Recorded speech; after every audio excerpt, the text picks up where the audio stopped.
Hello, and welcome to the All About Pigeons podcast. We have a very special episode for you today, so stick around. Today we have with us Drew Lobenstein. We're going to talk about Jacobins. Drew has had Jacobins since he was 16 years old and has been a master breeder of Jacobins for 40 years now. He has a master judge recognition from the National Pigeon Association. He's also a member of the NPA Hall of Fame and has received the NPA Lifetime Achievement Award. Drew has been published in at least 5 languages for his work in genetics and Jacobins and traveled the world to judge and lecture on both subjects. Those travels include Australia, Canada, Mexico, France, Germany, Dubai, and India. He'll be traveling to judge the national show for the British Jacobin Society next January in Great Britain. And Drew, thank you for coming on and talking with us today. My pleasure. Happy to be with you. So you've had these pigeons since you were 16. How did you first come into this breed? Well, I started when pigeons, my dad brought them home from the firehouse. The lady next door was moving. He brought some pigeons home when I was about 6.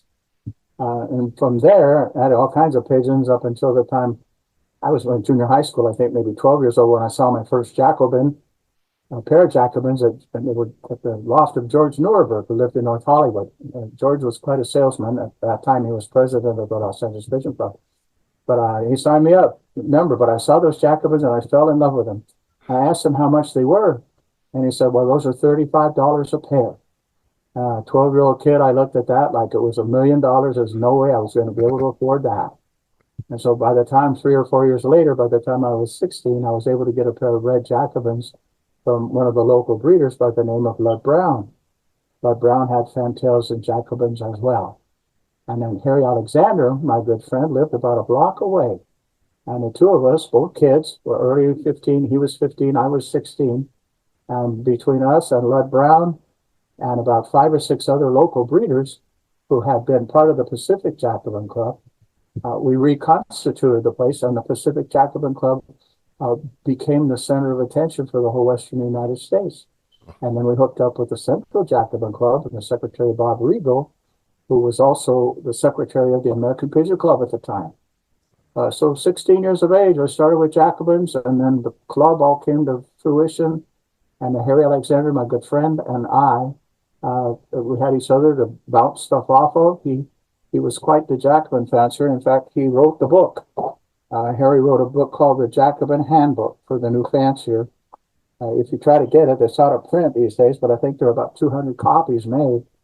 And the book dealers at this point are selling them for between $150 and $200 a piece. I have in my stack because after Harry died in about 1988, Bill Griebel and Harry's mom and Lane Gardner and I and several others, including Tom McCaig, and I'm thinking John Hepner, combined efforts to produce the book. Harry had it almost finished. And by the time that was there, Bill Griebel and Lane Gardner got the artwork together and the text of the book, and I was helping to make sure that the details were correct. And there are a whole bunch of pictures in there. I'm in the book like 10 or 12 times, so kind of neat. I didn't plan on that, but that's the way Harry wrote it. But it's a great book. It talks about how to breed Jacobins, what the details are. It mentions names of a lot of different breeders at the time. And there's a historical perspective, too. He shows pictures of drawings of Jacobins from the Fulton books from the 1800s. He's even got Aldrovandi, who was the Italian that first recognized Jacobins back in the 1600s when they were called the rough pigeon, R-U-F-F, because of the feathers around their neck. But it's been an interesting lifetime to get here with all these. But I have started actually when I was 16. And from that point, I started learning and breeding and going to various places and visiting with breeders and picking their brains. And then I got hooked into the genetic guys. Harry Alexander at one point had produced almond Jacobins, and it was a genetic project that added a new color to Jacobin pigeons that hadn't existed before. The standard colors in Jacobins when I first got started were red and yellow and white and black, and the AOCs or splashes were the 5 group. And that's about all that was there. Occasionally you would see a blue or a mealy, but they were so far behind. They had been bred by selecting long-faced clean-leg tumblers from Great Britain, basically. And they had Jacobins that were maybe Capuchin-like. They were not competing at the level that the reds, the yellows, the blacks, the whites, and the splashes. But at that point, Harry created the almonds, and he thought I should get busy. And so 1988 or so, by 1985 or so, I had introduced Andalusian or indigo into the Jacobins. Harry died about 8 years later in 1988, but I continued my work in, and I produced milky, brown. I'm working with barless Jacobins right now, and my most recent creation is the lemon or extreme dilute, which came from Jack Barkle in South Africa, and he discovered this mutation in a group of racing homers about 25 years ago. And I was able to get one of those mutated varieties and introduce it into fantails and Jacobins and West of England tumblers, and I'm working on throwbacks at the moment. So it's been quite an interesting piece of work getting the genetics down. That's been my niche, I guess, between uh, judging and promoting Jacobins across the world. My genetic work is probably the thing I'm most noted for. I never knew that they were called roughs, and I was going to ask you when you mentioned capuchins there, what can you talk about the history a little bit? Are capuchins a big part of that, or?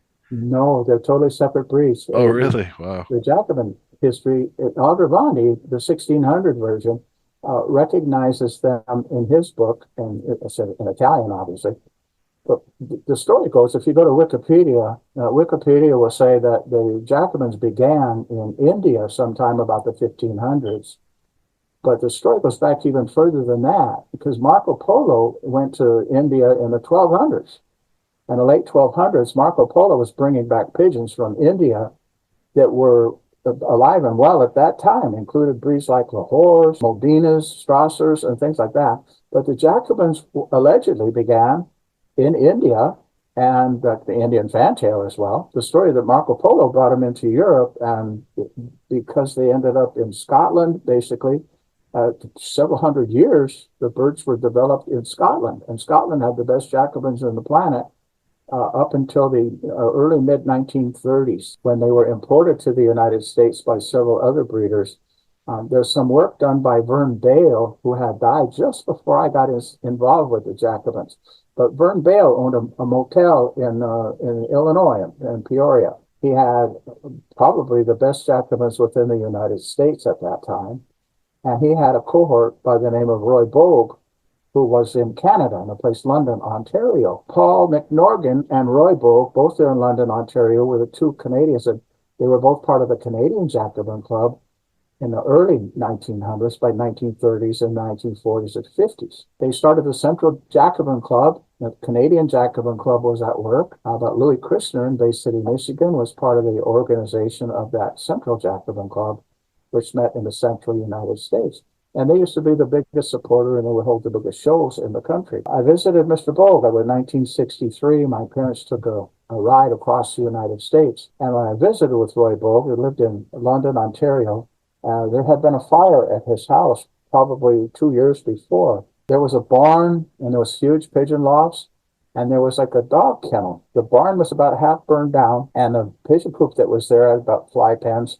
And then the dog kennel had individual kennels with like one pair of Jacobins per cage. I thought that was pretty interesting. And both had probably 100 pair of Jacobins. I was like 16 or 17 years old, and my eyes were bigger than my stomach. My grandmother used to say, I was just looking at Jacobins. I was like, this was phenomenal, outstanding. What a big deal. And we were looking at the pigeons, and eventually I was able to convince Mr. Bogue that it was time to sell me a couple. And then we had the issue of getting them across the border and to Los Angeles. I got a bird for Harry, and I got a bird for me. That all started from there. And from Bogue's house, we had 100 pair, I think, and he was bragging about the fact toward the end of the year they had raised 100 babies out of 100 pair. So that averaged about one baby per pair. To McNorgan had these individual coops. They were Jacobin pens that he had built and designed. McNorgan had 17 pair of Jacobins breeding, and at the same time, McNorgan had 100 baby Jacobins as well out of 17 pair. Both had 100 babies out of 100 pair. Wow. And I thought, I wonder which one of these guys is the better breeder. Both had the better show record, and I think McNorgan was the better breeder between the two of them. And I can tell you honestly, McNorgan was the better teacher. Yeah. Paul McNorgan ended up being my mentor. I don't know. I must have visited with Paul 50 or 60 times over the year before he passed. And I learned so much from him about the structure of Jacobins. We would go through it. We'd pick them out. We'd look at the birds. We'd look at the parents. And we'd compare, well, where did this come from? How does this work? And there were tons of theories. And McNorgan would just talk and he would share.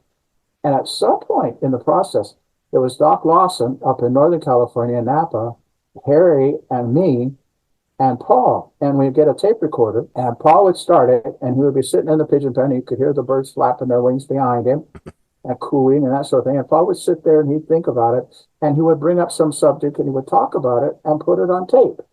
And then he would take the tape, and he would send it to Harry. And Harry would have it for a while, listen to it, then add on the tape something that he had to say.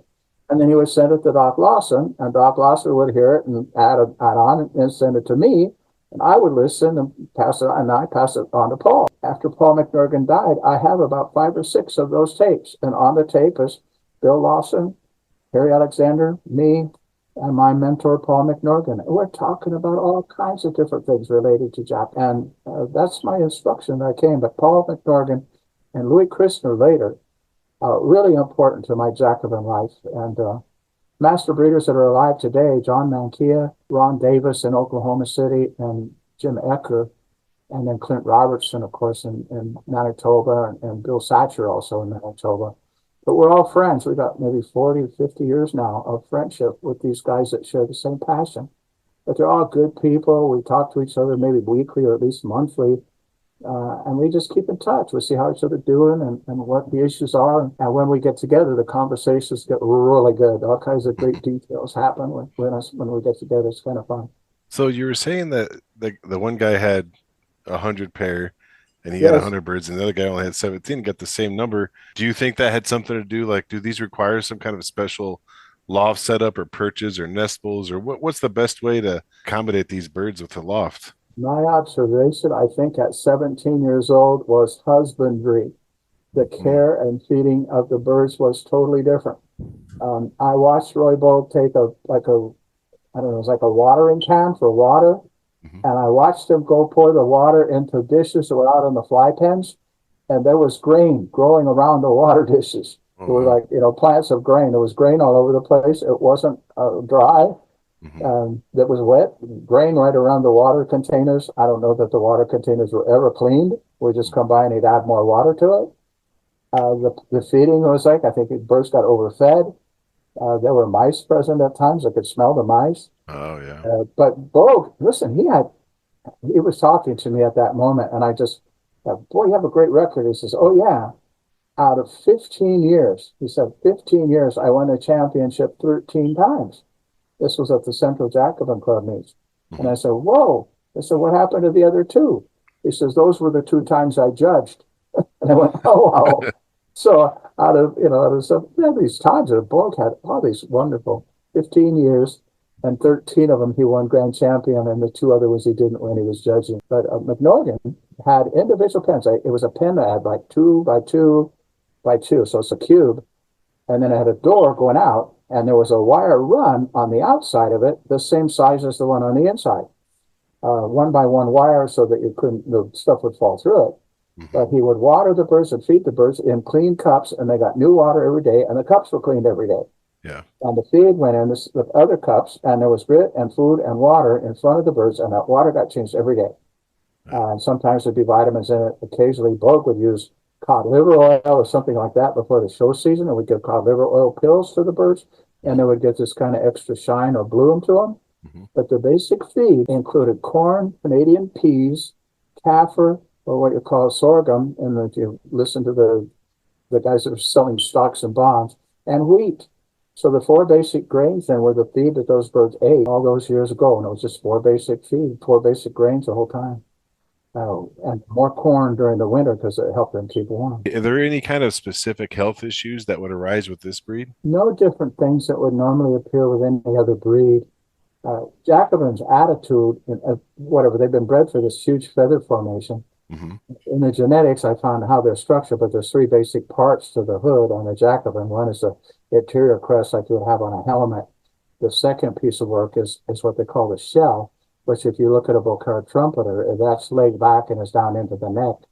And then the third piece is what they call pinwheels, which is on the side of the neck. If you look at a Chinese owl or a Jacobin, you see the spinning whirl, the pinwheel effect.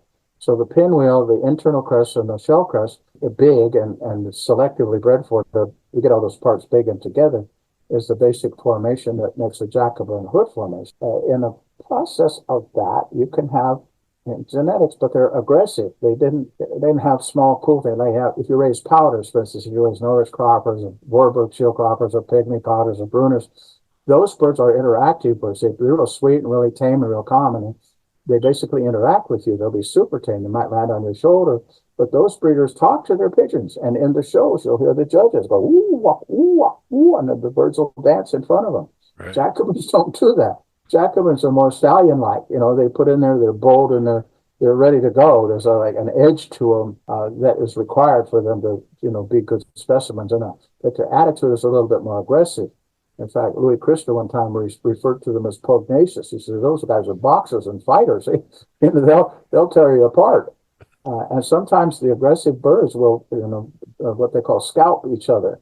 And Yeah. the parents will scalp babies that come in off of somewhere, they get in the wrong spot, and you'll see the baby with a whole bloody head on it because the parents attacked it and just pecked on it, pecked on it, and pecked on it until they almost destroyed the life of the bird. What about raising their own? Are they pretty good parents as far as no fosters needed? Yeah, well, McNorgan, back to McNorgan, his birds all went with him with no foster parents at all. His birds, one of the things he selected for was they bred the birds. Vogue, I think, was a little bit, the reason he kept more pigeons is because they didn't breed as well. But he didn't use foster parents that I saw either. A number of people do use foster parents. Sergio de Almeida, one of the top master breeders, he and his dad were a great team of master breeders at Jacobin. They live in New Jersey. He used what he called pumpers, and he would have racing homers, and the birds would have a chance to have the pumpers would raise the babies, and then the Jacobins would raise what they could. But he would raise many birds because he would steal the eggs and give them to the foster parents. Numbers of other people use foster parents and that, but John Mankia I spoke to today in Virginia. I think you spoke to him as well about this podcast. We've been talking to him. He said, we're surprised why the birds are raising their own babies this year. And all he did was trim the vent feathers, the hawk feathers on the bird, and a little bit off the flights and tail.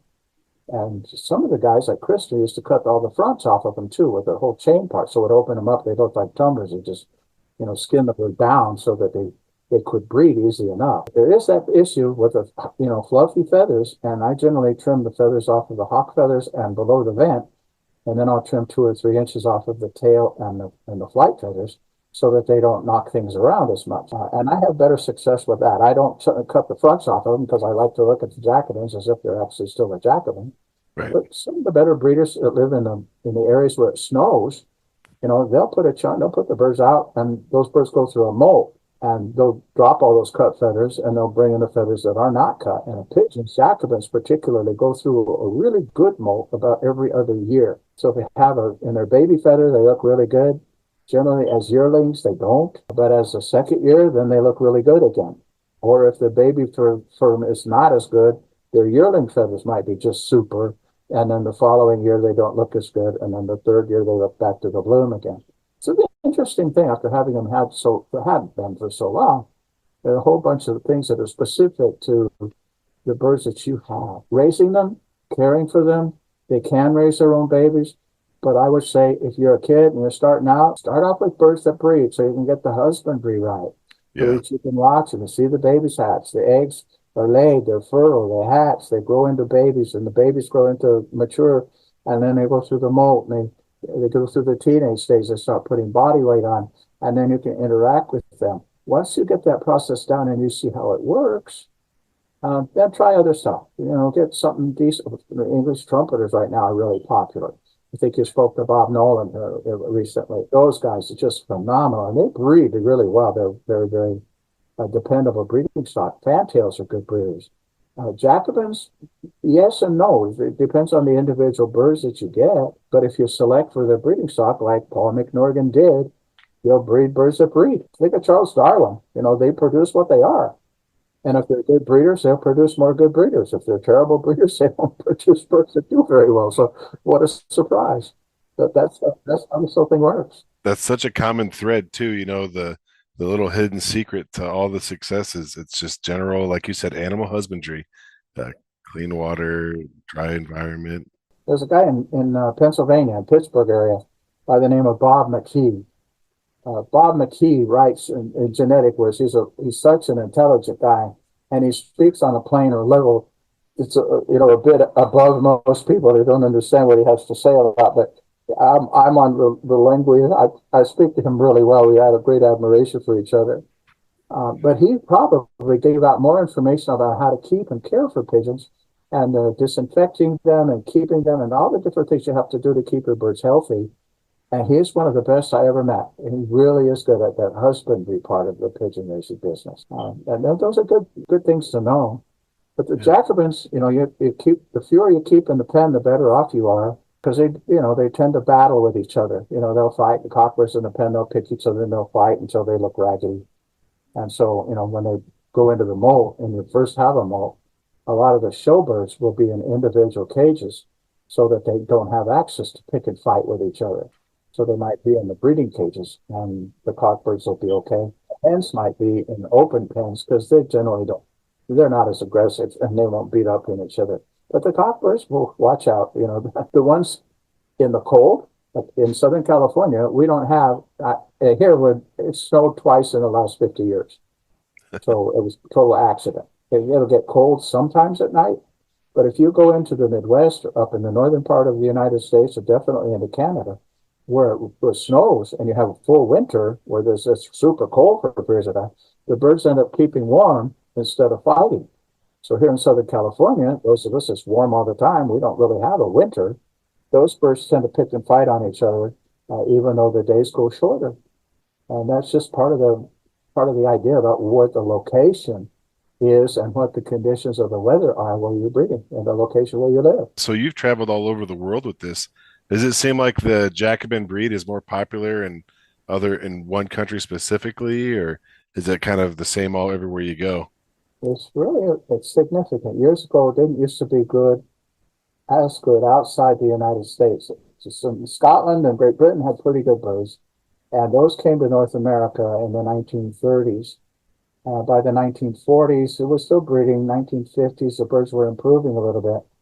But from the late 1960s, 1970, Louis Christner, Roy Bogue, Paul McNorgan, a fellow by the name of Ed Bachman in Michigan, and later Jim Ecker, contributed probably the best quality pigeons in the world at that time. Most of them came out of Roy Bogue's place. If they were red or yellow, any decent quality red or yellow in the world had come from Roy Bogue's breeding of some kind. He got birds back and forth with Vern Bale, and they would trade a kite once in a while. Bogue would raise them in his reds.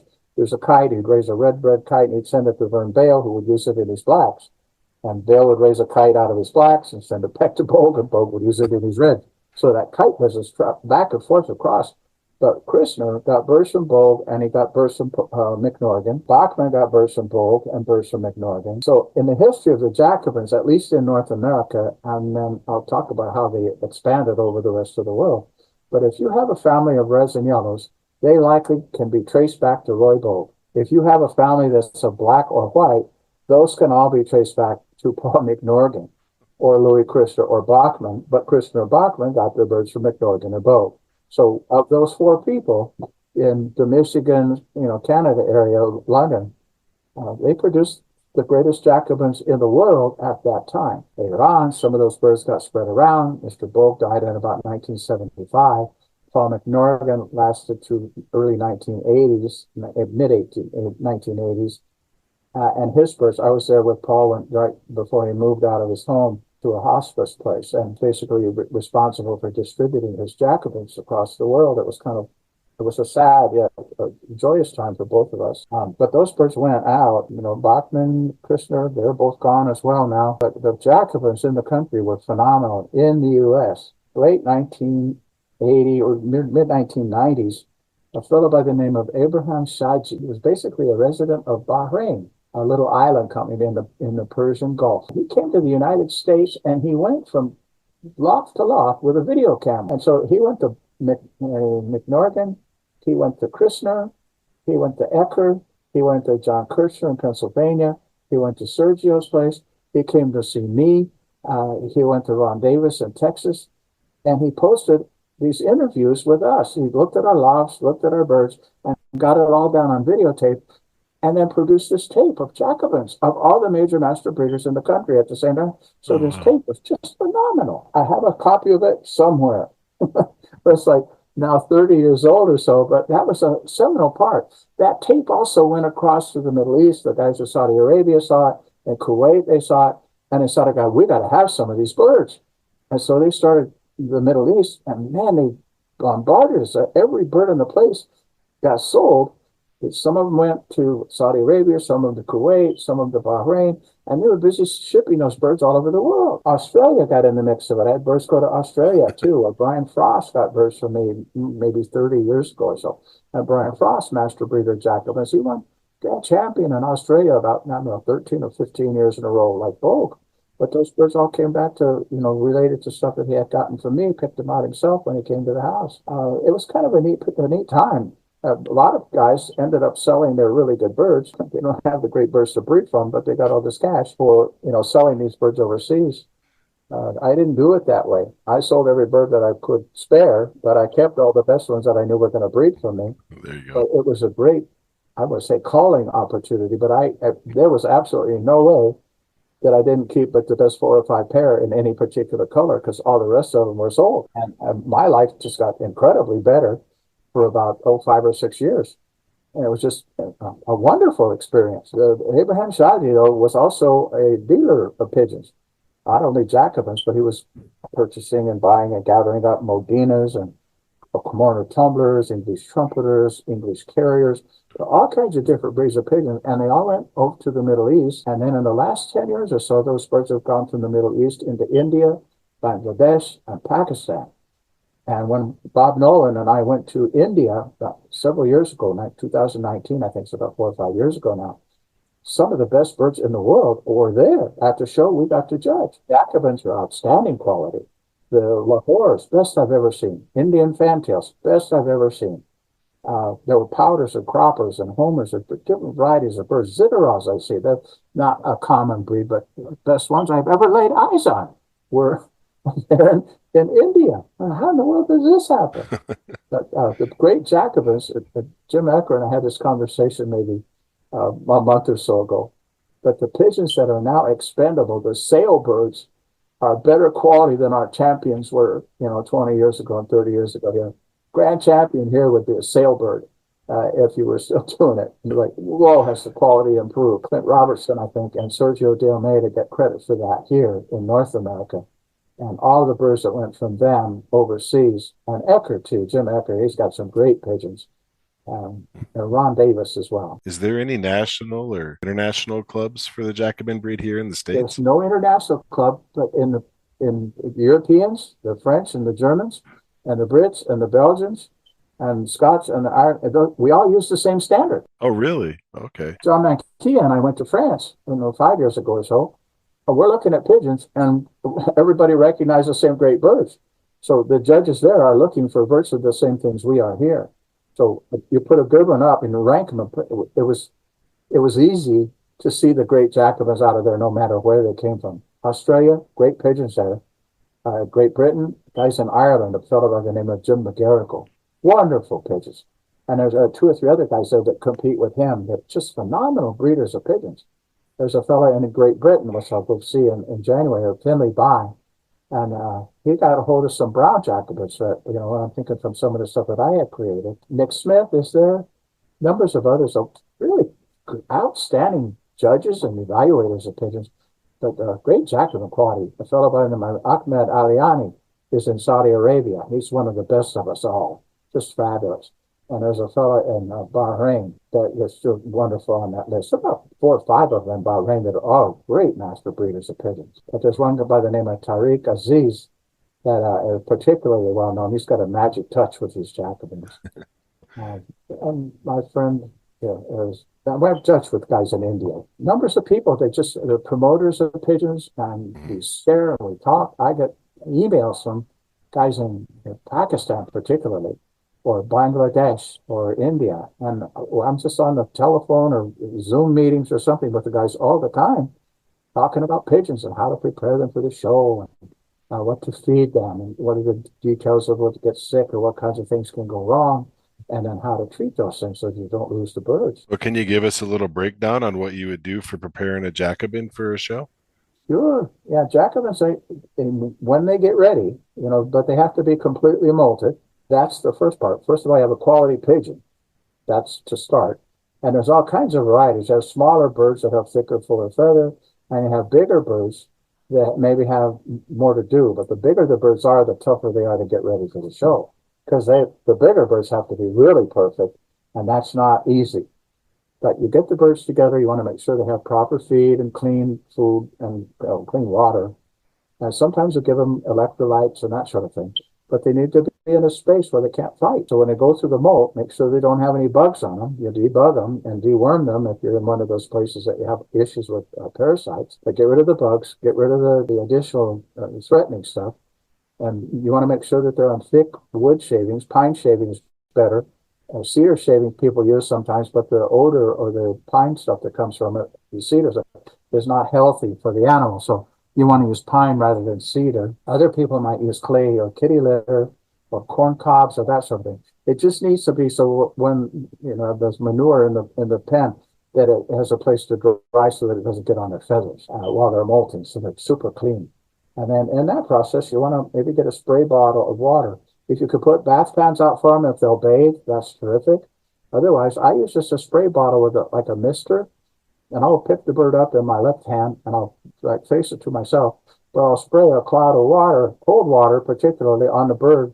And as they're molting, it really helps the feathers open up, and the chaff that's on the outside of the feathers, will go away, and they molt. The dander from pigeons, but just the water, just clean cold water, and you just shake the drops off of them and put them back in the pen.